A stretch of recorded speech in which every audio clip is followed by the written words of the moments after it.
Hello everyone, my name is Hyun Sung. I'm the JSTV reporter. The title of today's webinar is Korea's Historic 2020 National Assembly Elections. So webinar consists of two parts. In the part one, four experts will give a short talk. The part two is open to anyone who wants to speak anything about the election, such as your view, thinking, or celebration message. So today we have four great experts about Korea: Simon Chun, Nan Kim, Medea Benjamin, Tim Shorab. So let me introduce Simon.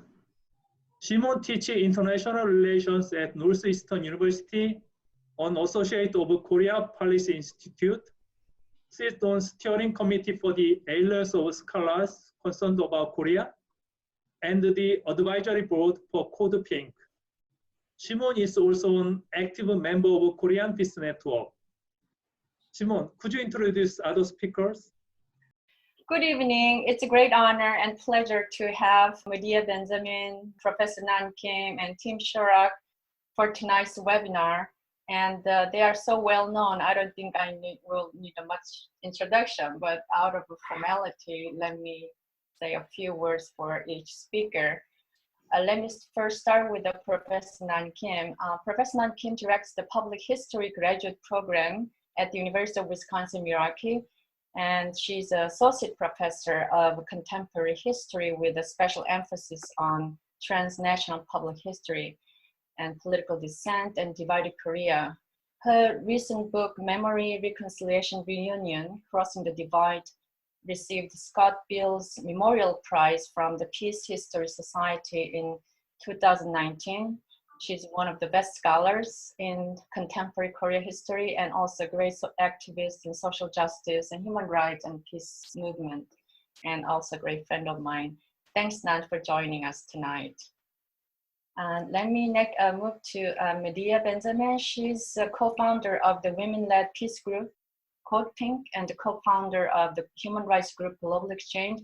She has been advocate for social justice for more than 40 years, and she received numerous prizes, including Martin Luther King Jr. Peace Prize from Fellowship of Reconciliation, Peace Prize for the U.S. Peace Memorial, Gandhi Peace Award, and also author of more than 8 books.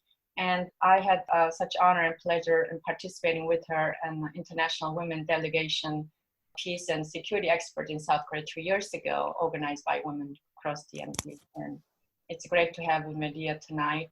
And finally, Tim Shorab, he's a Washington-based journalist, one of the best American journalists covering Korea, and he's writing for The Nation. And he also lived and grew up in Japan and South Korea.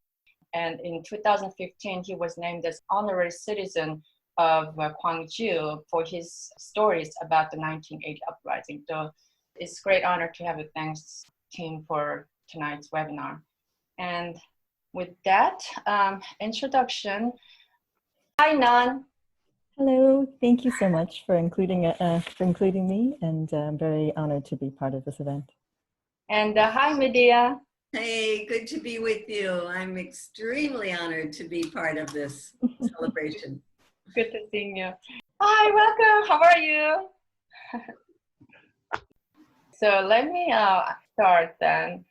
So I am actually starting with a couple of slides that shows that great April 19 Democratic Uprising. Today is the anniversary, 60th anniversary, which overthrew dictator Ri Seung-man, who was a puppet president and backed by United States. And I think today is what a historic day. And when we celebrating this historic 2020 National Assembly election, we also get to celebrate 6th year of April 19th, the Democratic Uprising.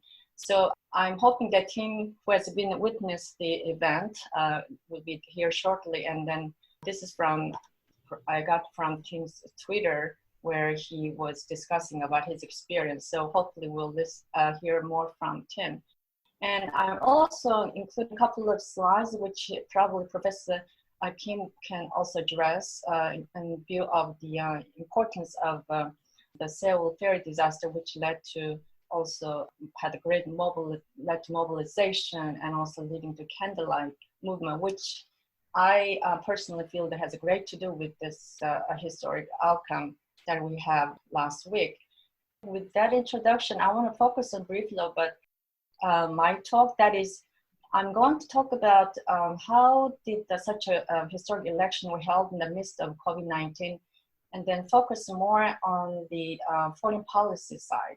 In other words, what does this landslide victory with a landslide turnout means for President Moon's handling foreign policy? Now, so the first question, how did the Koreans have the incredible election, such a great turnout? So if the slides show this, very detailed sort of step-by process where Koreans, government organized and with the great participation of Koreans led one of the most successful election in the midst of pandemic, which set the sort of examples for other nations as well.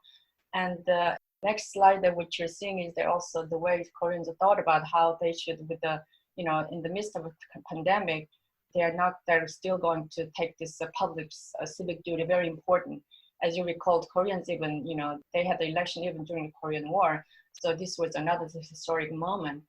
Now, and so what was the outcome? This was the slide what you're seeing is that now the out of 300 National Assembly seats, the blue, you're looking at the ruling Democratic Party, and the ruling Democratic Party and the two satellite parties now has more than absolute majority, 180 seats.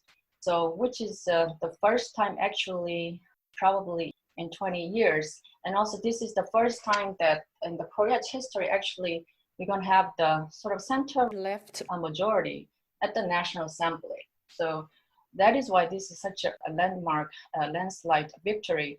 And another thing I want to mention is how this, a lot of Western press think that, virus delivered victory to President Moon, which is not really true.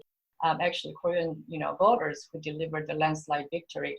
And this is also another thing we want to point out is that this is actually the fourth time that Koreans said no to conservative parties. So conservative lost, it has the fourth consecutive defeat, whereas the liberals, the progressive, had the fourth consecutive victory, including the latest election. So which I think Professor Nan Kim will talk more about it, what was the underlying source, the momentum, the power organized by grassroots and citizens that participation impacted the outcome. Now, so let me look at, so this was an image that a lot of some Korean media said this, now they produce this huge blue dinosaur party. Blue means that the color of the ruling Democratic Party. Now, what else can they do? The way they also, you can visualize the meaning of this election is that this President Moon is basically implementing those policies from the Kim Dae-jung, Roh Moo-hyun. So this is sort of a progressive administrations, taking one step at a time, and through the series of, electoral successes. And also there was also setback as well, as you remember. But this is the way Koreans imagine how we can proceed from the, also take the legacies of the previous administration. Now, so with that, a brief sort of the explanation of the process of election itself and also the outcome, I want to talk about one of the most, to me, it's a very important foreign policy issue, because this is where truly the fate of Koreans and also the Korean Peninsula is being handled, the foreign policy, especially with the relations between the United States and South Korea. So my hope is that now the empowered, with great mandate from people, my hope is that President Moon should be more confident foreign policy. So I argue that this landslide victory with the landslide turnout give a fresh and powerful mandate to President Moon so that he can pursue revival of diplomacy on the Korean Peninsula. And one thing is, what he can do is to apply this kind of a similar level of confidence that the way that he addressed the combating pandemic, he could also embark a very fresh start in US-ROK relationship. Now, one issue that is right now, it is very important, is as you can see, it's an impasse in the defense cost sharing talk between United States and South Korea. Now, the slide you will see that the Korea's position right now is, we want a mutually acceptable amount within previous special measures agreement. And whereas the United States saying, no, we want like to have, Trump is demanding 500% increase from last year, which amount to 5 billion annually. Now, so as a result, right now that the negotiation has failed, thousands of Korean workers working at the U.S. American bases are right now furloughed. And so this is very important. So we're going to see within the next few months, obviously negotiations going to continue.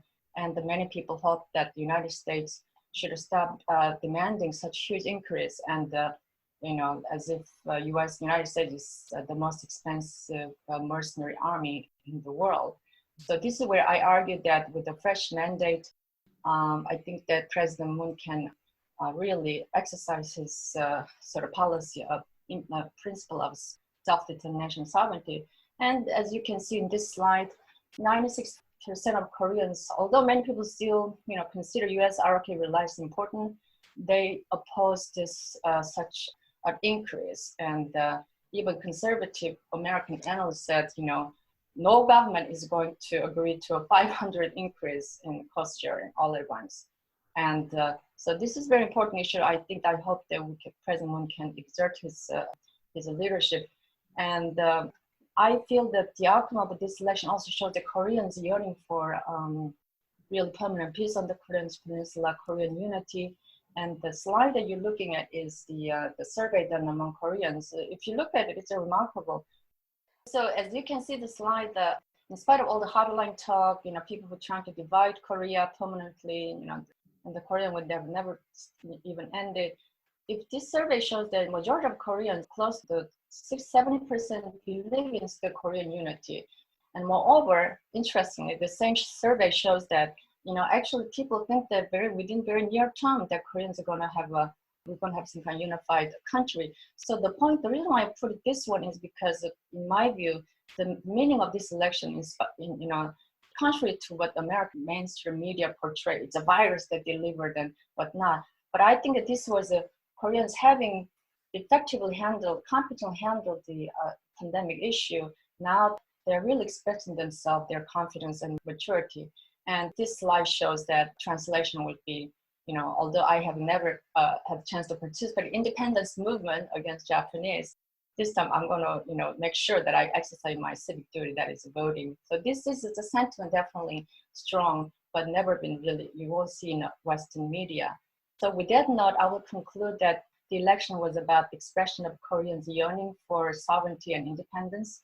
And I think this landslide victory and landslide turnout gives a fresh mandate for President Moon, which I hope that can use redefining U.S.-ROK relations and also to bring a permanent peace on the Korean Peninsula.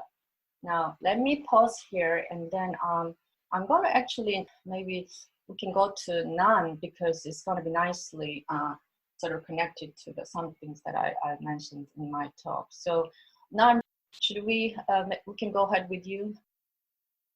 My remarks are going to be shorter, and again, thank you so much for letting me be part of this terrific event. I believe this is the only webinar from a progressive perspective that's being held on this historic day. So congratulations to South Korea on holding its successful 2020 legislative elections, and congratulations to the Democratic Party for its landslide victory amid a record turnout.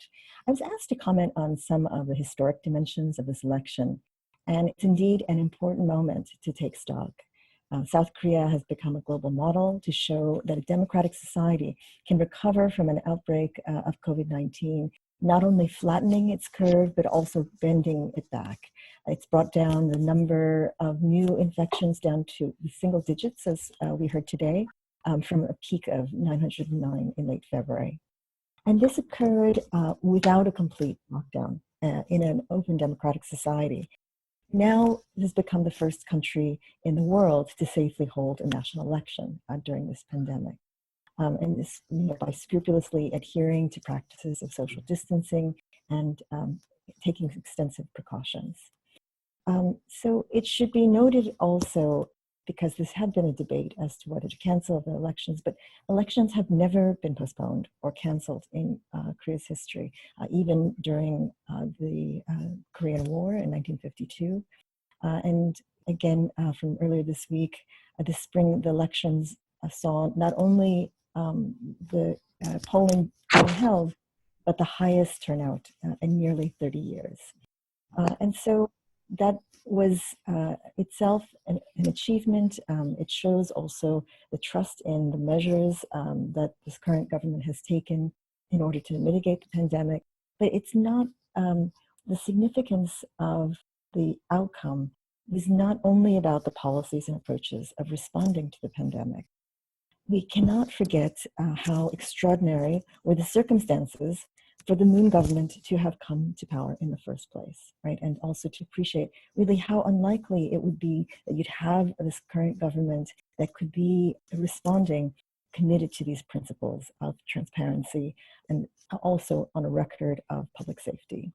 So what made that possible was, of course, the Candlelight Movement, also what became the Candlelight Revolution, with the protests that began in the autumn of 2016, which built over subsequent months when millions of people from all walks of life took to the streets, protesting the policy, the former government under Park Geun-hye, eventually culminating in the impeachment of Park and also the peaceful transfer of power in spring of 2017.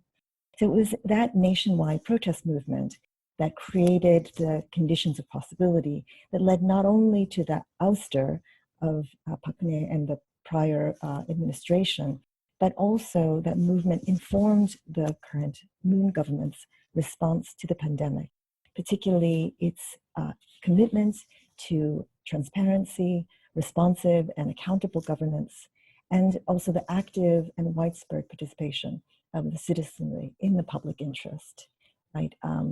At its lowest point, Park had an approval rating of 4%, right? So you had people from, again, all across the political spectrum who really had rose up to against the brazen corruption as well as cronyism and the cover-up, the the government's botched response to the Sewol ferry disaster.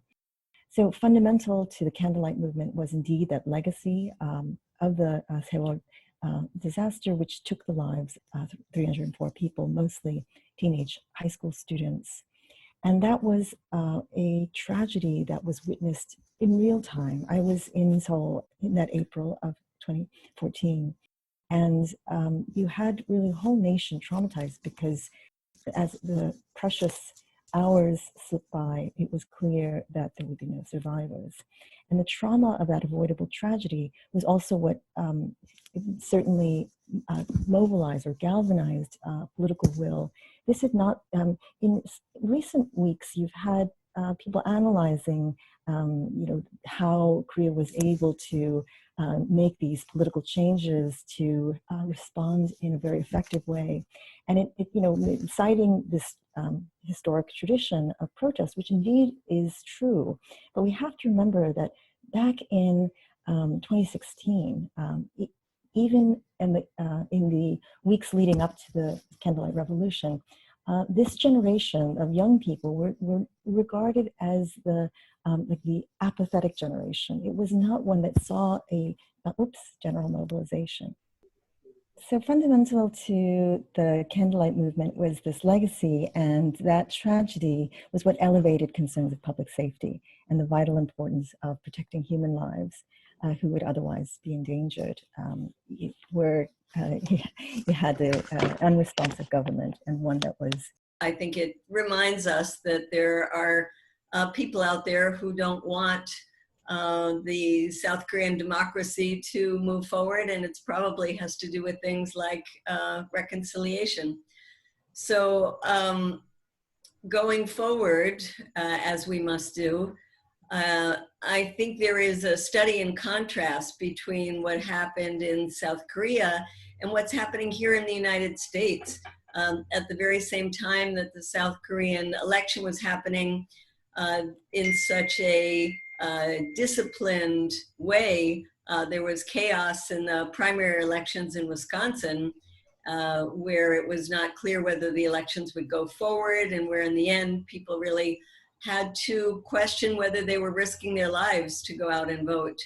And to see the way that they did it in South Korea in such an incredibly organized way was very inspiring. And I know that there are some people in this country who really wonder if in 7 months from now we're going to have a presidential election in this country, or if there might be some excuse not to do it. So then again, having this election take place now is very important for us to see the model of how and why we can go ahead with elections at the national level and both keep people safe and allow them to exercise their democratic rights. It also shows a government in South Korea where people trust the government because it's been trustworthy. Throughout the crisis, the South Korean government was very transparent with the people. And here in our country, it's so confusing where our government is taking us and how we're going to get out of this crisis.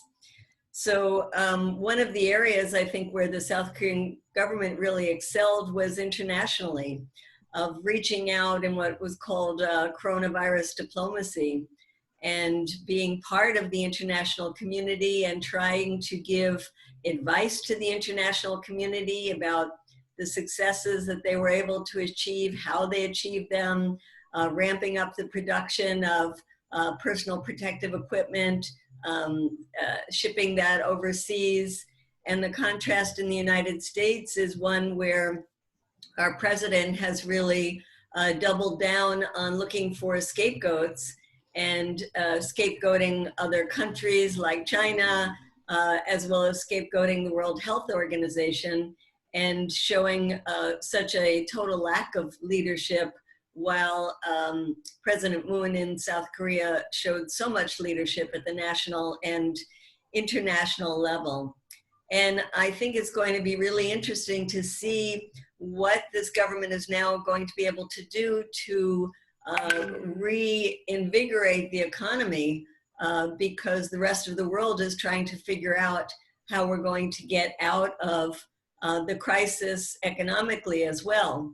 And I think the mandate has given the president more opportunities to get out of this crisis in a way that reduces the inequalities inside South Korea, with a increase in the minimum wage, with a more equal tax system, and other things that could again be a very, very critical model to the rest of the world. Simone talked about South Korea being in a better position to negotiate around the exorbitant fees that the Trump administration is trying to charge. And I hope it also means that the South Korean peace movement will be in a stronger position as well. And then when it comes to North Korea, the way the negotiations have been stalled, I hope this also gives a new invigoration into the efforts at economic cooperation, as well as pushing for peace in the Korean Peninsula. I must say that I am worried about both Donald Trump and Joe Biden in terms of their willingness to move forward and listen more to the South Koreans, because they seem both to be using this moment to create more fear and uncertainty and more enemies out there, vying with each other about who is more anti-China. I heard that Joe Biden was on a call with young people from the US talking about his position and saying how he would never negotiate like Trump did with dictators like Kim Jong-un. So we have a lot of work to do here in the United States, both to get ourselves out of this crisis, to get a mandate for a better economic system, but also to get a mandate for peace. And it's wonderful to be able to look towards South Korea as inspiration as we move forward here. Thank you. or whatever it is for you. Anyway, thank you for inviting me and for having me here. And it's been really interesting hearing everybody. I'm going to say a couple things about the election, and then I'm going to talk about April 19th and its significance, because that's what seemed to be the main thing I was asked to do today. But first of all, let me say in terms of the election and what was said before about Moon Jae-in and the Candlelight Revolution, Moon Jae-in's election and the Candlelight Revolution. When I interviewed Moon Jae-in 2 days before he became president in Gwangju, South Korea, in May 2017, he was familiar with my work on the U.S. role in Gwangju, and he knew all about it. And of course, he knows what happened in Gwangju very well because he was an activist back then. But in that interview, he told me, he saw his election as one, the culmination of a whole series of events in the South Korean democratic movement, democratic revolution. And of course, he started with April 19, 1960. April 19, 5/18, Gwangju, 1987, the democratic uprising that finally brought democracy in South Korea. And then he talked about the Candlelight Revolution. So, I mean, he sees it as a continuum. And I think that's the way a lot of people in Korea look at it. In terms of the election, I'd seen, while there's still polling going on, the elections, just before the elections, it seemed like Moon Jae-in was in a pretty good position. Because I'd been reporting on the Korean response to coronavirus, and he was, getting high marks from a lot of Koreans. People really appreciated the way the government handled it. And also, I think people have been in support of his policies on North Korea and engagement. So I wasn't surprised by his plurality that his party won. I was a little surprised by the landslide, how much how powerful of a vote it really was. That was very impressive. But one thing I have to say is that's been missed, except for people that are really concerned about it, is that one of the historic things about Moon's platform was its embrace of a Green New Deal. And I want to send this article. This is something I'm actually going to be writing about for the Nation, because I think it's very important. But they have this platform, to reach net zero emission by 2050. So it's the first nation in East Asia to get to put that pledge into policy. So that's pretty impressive, along with all these other steps that South Korea has taken that have put it in kind of a leadership role in the world. The way it handled its election during this coronavirus, the way it has been able to reduce the number of people affected by coronavirus, and its massive testing program. It's just unbelievable. And then, of course, that was preceded by, these, the Academy Award for Sweep for a Parasite. And, South Korea has really been in a kind of leading position, I think, and people are recognizing its historic importance right now. And which represents the victory of the people and the progressive movement.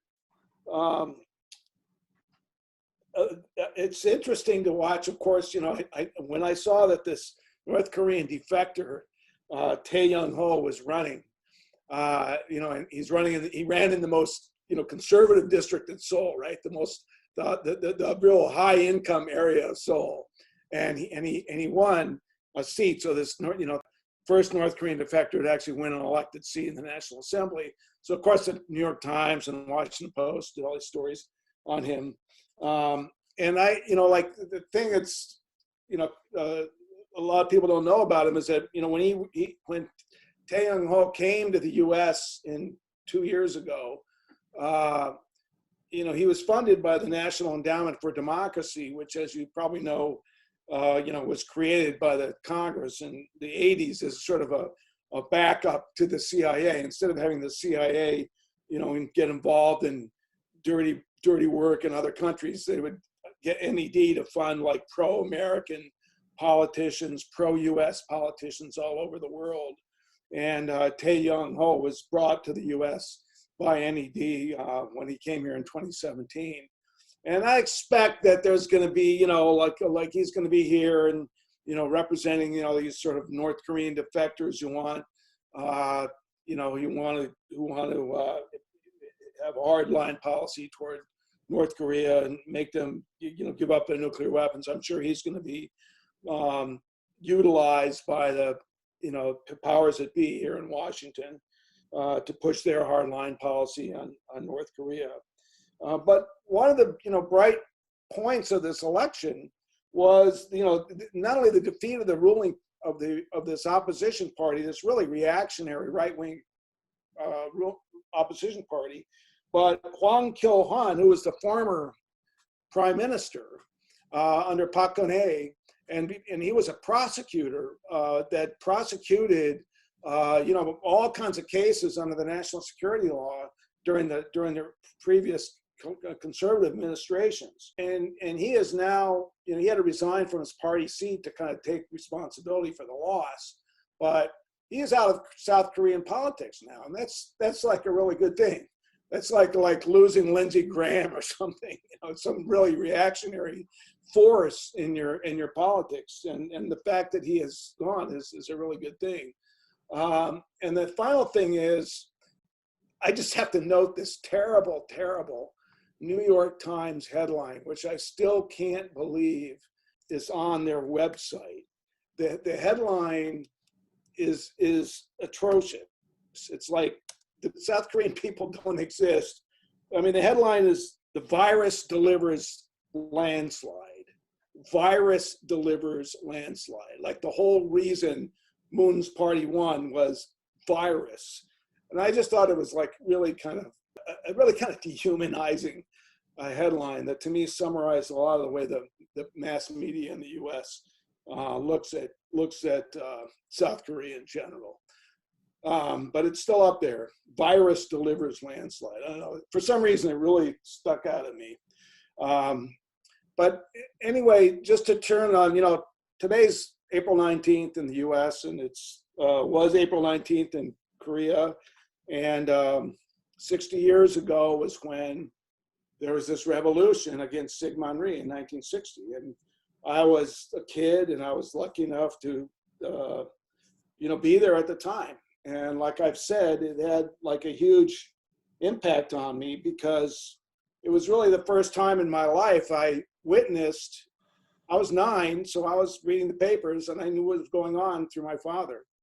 And it's the first time I witnessed a revolution. You know, this is what a revolution is. People stand up, get in the streets, you know, fight with the police, fight with the army, and they win and they take over, and a new government was installed. And that was, to me, that was an amazing thing. And so I kept a scrapbook of it at the time, and you know, so that's what I posted here on my website. You can actually see all these clippings if you look at the site, because I have always, you know, what happened. Like I now remember seeing truckloads of voters going to vote for Syngman Rhee, you know, and like it was just, I remember feeling this is really weird because these people were packed into trucks and they're all shouting but anyway, that's how we mobilized people. They just paid people to vote. It was a fraudulent election, and sure enough, in a few weeks there was, you know, people in the streets. But this revolution was the bloody revolution, and it was a really painful, you know, experience. And you know, people were shot down in the streets.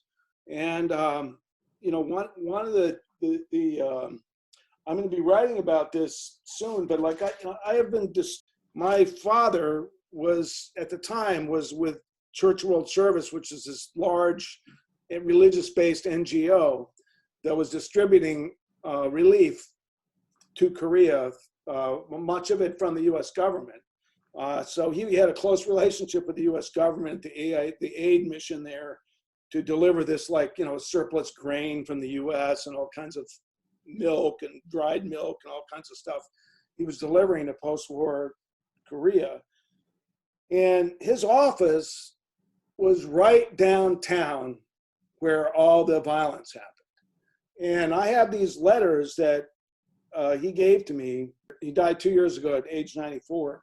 But he gave me these letters, and as I've been going through his archives, it's amazing to read his day-to-day reports from Seoul during this time. Like, I'm just reading this one.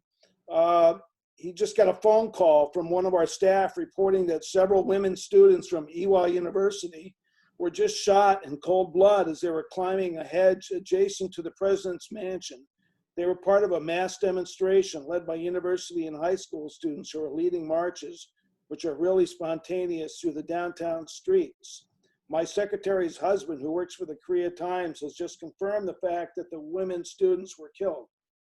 And, you know, like, I was really affected because I remember there was a story in the papers, this kid about my age was shot down, you know, one day, and it was this famous picture of his school desk with just flowers on it, you know. So like, you know, they were shooting little kids down in the streets.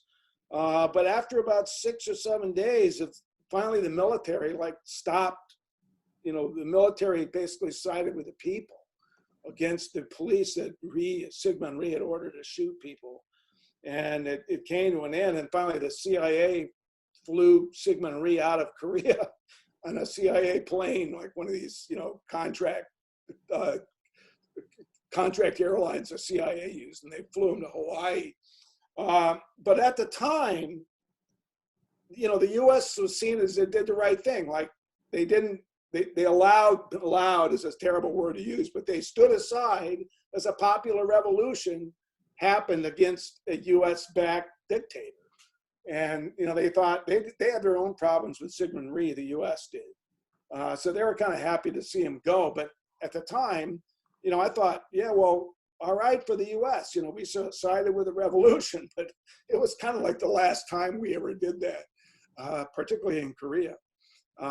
Because in 1980, when there was a rebellion, we were on the wrong side and backed the military in putting the rebellion down. But in 1960, the U.S. really hadn't set its policies in motion that much in Korea, the post-war Korea anyway. But then, you know, a year later, there was a coup d'etat by Park Chung-hee, who was the Japanese-trained army general. And he cracked down on any political activity that had to do, because during the period after the revolution, people started talking about a unified Korea, a neutral Korea. And people started going to the border with North and South and meeting with North Koreans. And South Koreans were, you know, having lots of discussions. Okay, how are we going to unify? Let's not have a Cold War relationship with the U.S. or the Soviet Union. Let's have an independent, unified Korea. And there was actually a lot of talk about that. And a vote at the UN, the Prime Minister of South Korea wanted to have a vote in the UN to have North and South Korea vote to whether to unify. And then Park Chung-hee, after his coup, any talk of unification was just shut off. And then you had 18 years of dictatorship. But that revolution was really an important step in the whole movement toward, you know, people's democracy and a sovereign, independent, democratic government. So anyway, the day is very, very significant. And I'm kind of, I'm feeling my age right now because it was 60 years ago, but it had such an impact on me. But anyway, that's what I have to say. This is Seoul, Korea. I'm Sang-Soo-ho. Hi, everyone. I have a very small question to you. Okay. This month, the two presidents of the United States and South Korea had two phone calls. It was primarily intended to prevent the global pandemic of coronavirus infections. It is known that President Trump is considering a step-by-step reduction of USFK in relation to the negotiation of the Special Defense Agreement, SMA. As you are might be aware, the Korean economy is very difficult. In this situation, I wonder if Koreans should continue to pay for the US military presence in South Korea. I think it is highly desirable to for many Koreans to withdraw their US troops from South Korea step by step. Thank you. I did point out that even American conservative analysts think that it's ridiculous for Trump to demand such 500% increase for the defense cost sharing. And the question of whether it's time for maybe South Korea to be really we have taken more independent approach. I agree with that. And also, I think one thing that we have to remember is that, you know, the importance of the U.S. forces Korea is to prevent attack from North Korea, right? That's a primary goal, to defend South Korea from North Korea invasion. Now, and many people may disagree with me, but I think that it is right now we're in the process of we have a peace process going, and also the more threatening is the nuclear apocalypse, not really you know, attack from North Korea. Moreover, South Korea can defend itself. South Korea is like, if you look at the amount South Korea spends on defense is 10th in the world, 10th largest in the world. So South Korea can defend. So I think that it is time. It's a very difficult issue, but it's time for the South Koreans to look at very carefully the meaning of U.S. forces Korea, and especially the 500 increase of that is totally. I think that is not acceptable. I think with the new mandate from people, I think President Moon has a pretty strong hand. And in fact, it looks like he's gonna say that because of pandemic and there's economic crisis, you know, looks like the Korean government is gonna argue that South Korea will not be able to pay, you know, obviously that huge increase. And nevertheless, I think that what I'm reading from the American press is that Trump is gonna keep, you know, demand that, because he's gonna use this as sort of an election time issue for his re-election.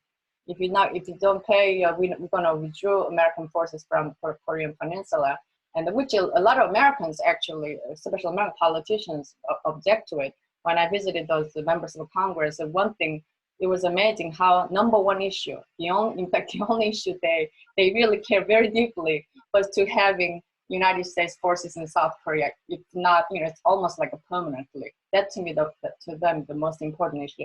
And obviously that U.S. forces in Korea is not really my view, but, you know, it has to do with also North Korea issue, but it's more had to do with China and countering Russia and other geopolitical issue.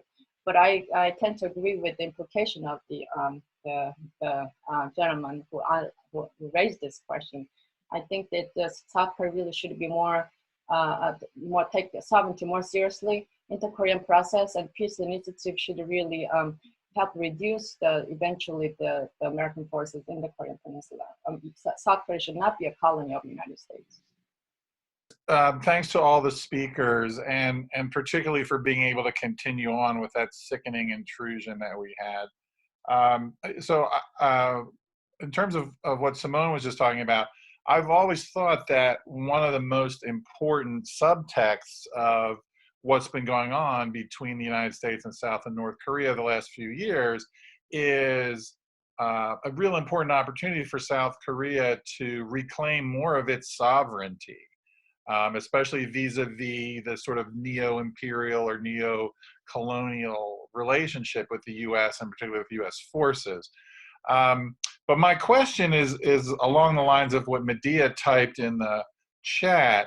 And I think for those of us in the United States that are trying to advocate for peace and diplomacy, in this current period, is it more important to focus on trying to reinvigorate diplomacy for a peace deal, Or is it more important to try to work, and this is important for other countries as well, to ease the economic sanctions to deal with what's going to be a horrible humanitarian crisis, particularly in North Korea? And of course, we don't know exactly what North Korea would want or would accept in terms of assistance. But to me, I think that's an important question as to what we advocate. Should it be easing sanctions and getting humanitarian aid and medical support into North Korea? Then that could help build trust for diplomacy. Or is it more that we want diplomacy back on track? And I guess in terms of that, I just don't trust the Trump administration to be honest or competent at diplomacy at this point. So I think that makes it doubly difficult. My sense is that people should take advantage of this opening around humanitarian assistance in terms of the coronavirus, because there are some loosening of the U.S. stance on sanctions happening over the last couple of days. And I think that it's important to try to widen that as much as possible. And, you know, just as we've been in the U.S., I think more and more people are starting to think how ridiculous it is that we have this medical care system where if you get sick with something like coronavirus and you don't have money, you won't get treated. It's sort of become clear to lots of people how screwed up our healthcare system is. And maybe this is a way to show how terrible and unfair the sanctions regime is, not only to North Korea, but to Iran and other countries, but especially North Korea and Iran right now. Where in Iran, they're tightening the screws, and North Korea, they seem to be letting them up. But the sanctions are really, hurting people. And it underscores the sort of, the really harsh side of American policy, both domestically and internationally. But it's really unclear to me whether this sort of anti-China fervor right now in the U.S. on both the right and some of the left is very dangerous in terms of North Korea, I think, because like a lot of Democrats feel like, well, the way to confront China is to build up our alliances with Japan and South Korea and to strengthen that alliance no matter what, and militarily, and that's why the U.S. has to be in South Korea. And it's part of this whole, empire the U.S. has had in East Asia for so long. So I really think that I agree that it's important in South Korea. There's an opportunity to sort of, take some steps towards sovereignty in terms of dealing with North Korea and rejecting the idea of sanctions blocking North Korea and South Korea from working together, especially now during coronavirus. I mean, there's one of the proposals in South Korea is to open up the Kaesong industrial zone so factories in North Korea can make medical equipment for the world market, not only for Korea, North Korea, and South Korea, but for globally. So like there's ways to take advantage of the current situation, I think, as a bridge to better policies in the future. I agree with Kevin. I think it's really important. It's a sanction. We all know that it's basically the war against the civilian population. It's violate the Geneva Convention, and nevertheless, I think from North Korea probably they're still very interested in some kind of still big deal between Trump and Kim. And it's even some progressive analysts from a lot of our friends still argue that as bad as Trump is, the Trump administration's North Korea policy is still the most engaged foreign policy issue. So we should capitalize on Trump's continued interest in negotiating with North Korea. So I think that while we are focusing on sanctions, probably still. Because now Moon has a greater mandate, I think a lot of people in Korea think Korea should be really aggressive and pursuing and playing more aggressive role in mediating Trump and Kim and get some kind of a declaration to end the Korean War, and even if not, full peace treaty in the near future. Okay, I think we can go to the part 2. So part 2, if anyone have some messages, so you can speak as many as you want. So, my name is Kumjul Lee. I live in Boston. I'm working for Korea Peace, and Simone asked me to say something about the landslide in National Assembly election as a person who has been to North Korea.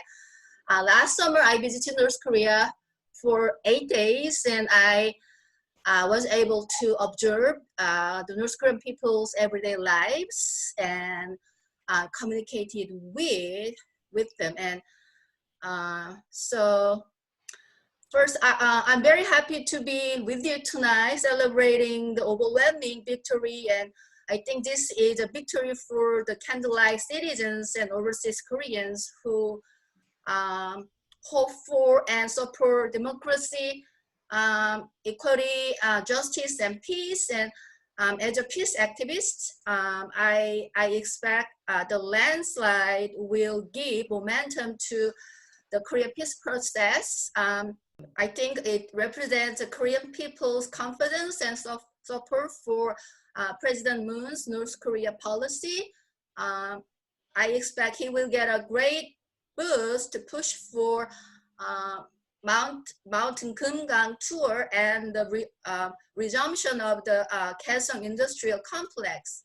I also hope that this victory will create an environment for civilian exchanges between South and North Korea.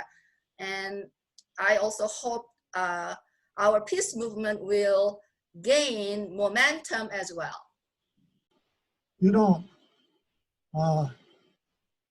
North Korea, Kim Jong-un is, I think he's serious about the peace. They want peace treaty.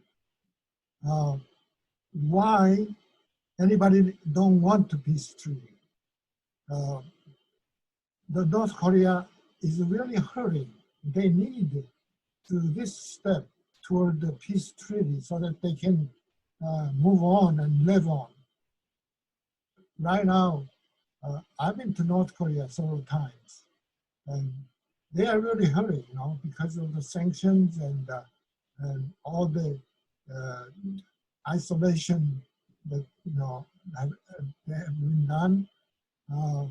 But you know, the problem is the American mentality, just like Joe Biden. I would not talk with that dictator. That kind of mentality, North Korea even want to sincere peace relationship, but they try to, you know, stifle North Korea, and they don't want to deal with them, and they try to destroy North Korea. I don't know how you would deal with this problem. I'm Ed Kang. I'm a retired presidential minister. I'm talking from Owego, New York. I'm a member of President Peace Network. We have members on this webinar. And first of all, the question I have is regarding my personal dilemma in working for the upcoming election, presidential election in this country. And some of you already point out that Trump somehow has opened the relationship with North Korea, and which is good, which has been so far good, but although that is ending was not good yet, and especially he had the sanctions against the North Korea situation. But also Cody, I think, you talked about even Biden. He's a Democratic president candidate and nominating, possible more nominating. So he will run, he will run as a president, and he doesn't know much about maybe Korea yet in compare with the Trump, his openness, his open politics, policy toward the North Korea. So here's to Biden is I'm afraid of you. I would like to go for Democrat, and I know to bid against the Trump, which whom I don't like much. But somehow Trump is for North Korea, and Biden is not quite promising dealing with the North Korea, as long as he's not interested in opening the relationship with the North Korea like Trump. So that's my own. So I would like to hear some, what is your comment or maybe recommendation or suggestion in dealing with that. Secondly, so that is open, even though it's open question and answers over, but I would appreciate someone's comment on that so that I could take my personal dilemma. Second thing is about my own experience of outcome of the general election in Korea. I was so happy. So it was a so joyful experience that the landslide victory. I thought I was a bit worried about even before the day of election and praying for that ruling government to win, but it was more than wonderful outcome. So it has a hope. I have a hope that South Korea government will be taking the peace process, especially in their relationship with North Korea. Maybe it will go smooth. I'm not smooth, but it'll be more propelling toward that peace process. So it's amazing. I'm so proud of South Korea. It's my mother country, and the way people their consciousness about most sovereignty and also democratic spirit is a very high tuned up. That's amazing. And but I still worry about that Tae who I was very much disappointed about Mr. Tae, who's been elected in Gangnam province, Gangnam, which is I think people with the wealthy people, and was quite shocking experience. How dare those people in Gangnam, rich people, taking side with the Mr. Tae. And as a team pointed out, CIA somehow involved in our South Korea's whatever turned out at the government, and they took side with this high 419 today, the 60th anniversary revolution. But 5.18 May 18 Gwangju event, yes, they didn't. And now still they seem to like taking side with, as long as Korea citizens are very much strong for the sovereignty, but despite of all the opposition, the people. So I'm afraid of that. United States, how they are going to do that. And then they may really use the Mr. Tae and, to maybe go against, and I'm not saying go against it, but to slow down that peace process. That's what I'm afraid of very much. Thank you. First of all, I'm so happy for 더불어민주당 got 180 seats and became the first #1 party. So far, we always said that only presidency has been changed after 박근혜's impeachment because of 미래통합당's unreasonable opposition and criticism on every agenda. If they don't stop this now, they'll be isolated as a party of Daegu and Gyeongbuk only forever, I guarantee. And now I'm so excited to see President Moon Jae-in and the Korea government go forward and achieve all the goals. So starting with the coronavirus and 세월호 and 적폐청산 검찰 개혁 and the 사법 개혁 and 민생 경제 and especially 언론 개혁. And finally, it's gonna end up with a peaceful one nation with North Korea. And I'm gonna be visiting Korea every year, and maybe live a few months every year in Korea and the rest here. Thank you very much. I was just answering Shinhwa's concern or question. I'm no big fan of Joe Biden. I think he's terrible in a lot of ways. I'm a Bernie Sanders supporter.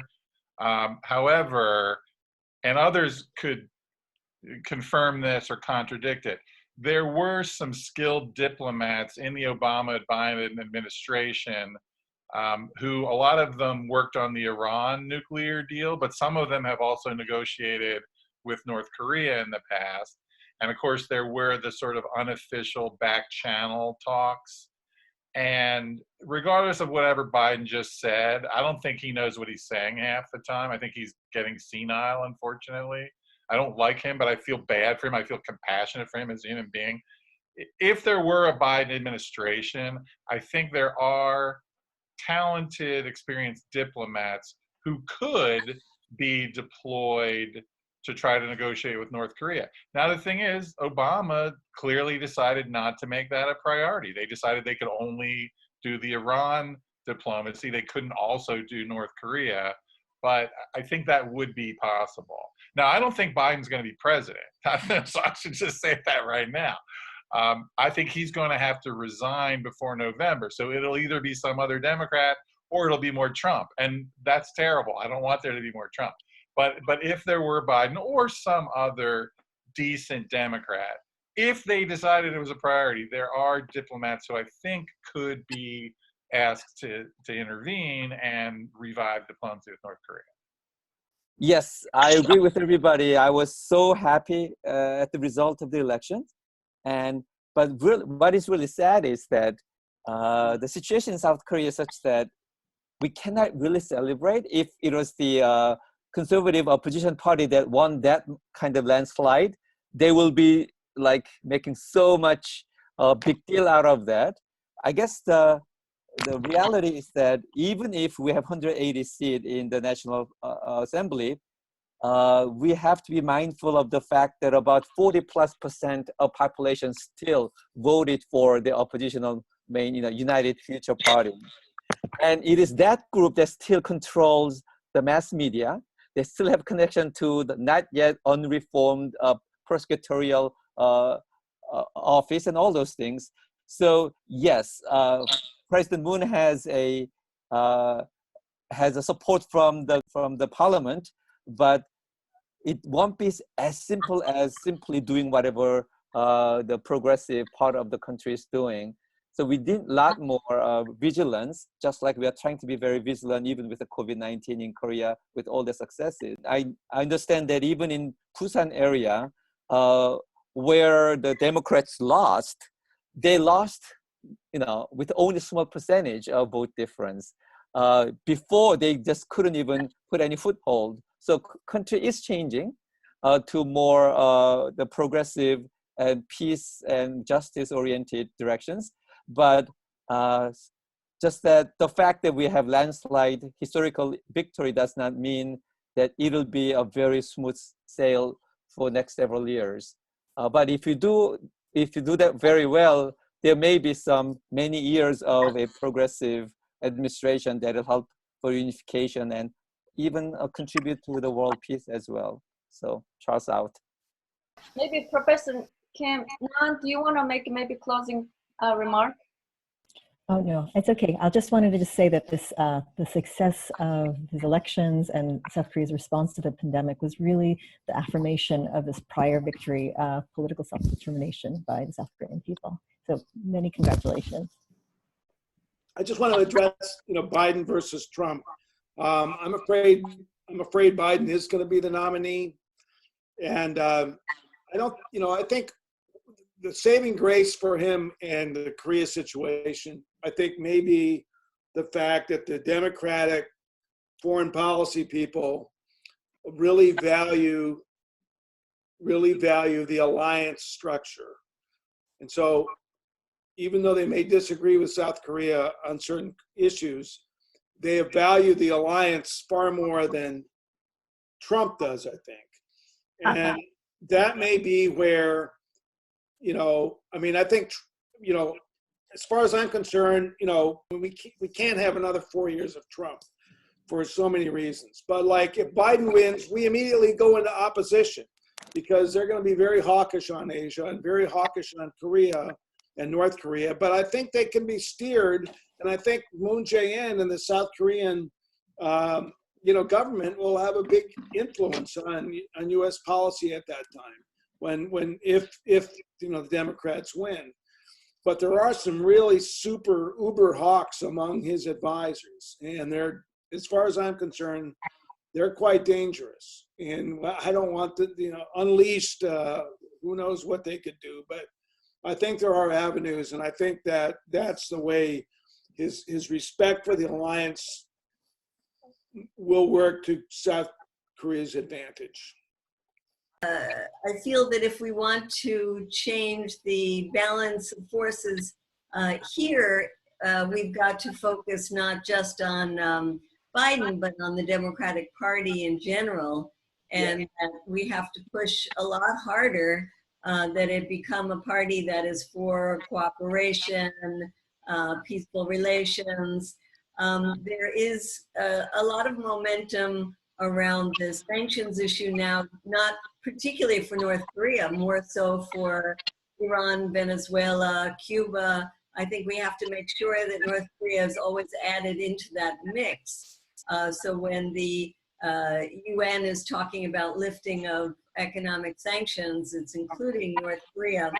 But I also feel like the Secretary General's call for a global ceasefire is something we should seize on, because there is no peace treaty in Korea, and this adds to the general momentum around the world to say this is a time to build diplomacy and cooperation. So I hope that we understand our responsibility here in the United States, which is to make sure that we lift up the call for reconciliation with North Korea. Thank you. Thank you everyone for your participation. I believe our voice is not small and will change the world. I hope to see you next time. Thank you. Bye. Thank you. Bye. Bye. Be safe, everybody. Be safe. Thanks, everyone. Thanks. Bye. 더 나은 세상을 위해 공정한 언론의 역할을 다하고자 노력하는 JSTV는 전 제작진의 자발적인 참여로 만들어지는 독립 언론이자 대한 매체입니다. 방송이 마음에 드셨다면 응원의 표시로 지금 좋아요, 구독 버튼을 눌러주세요. 감사합니다.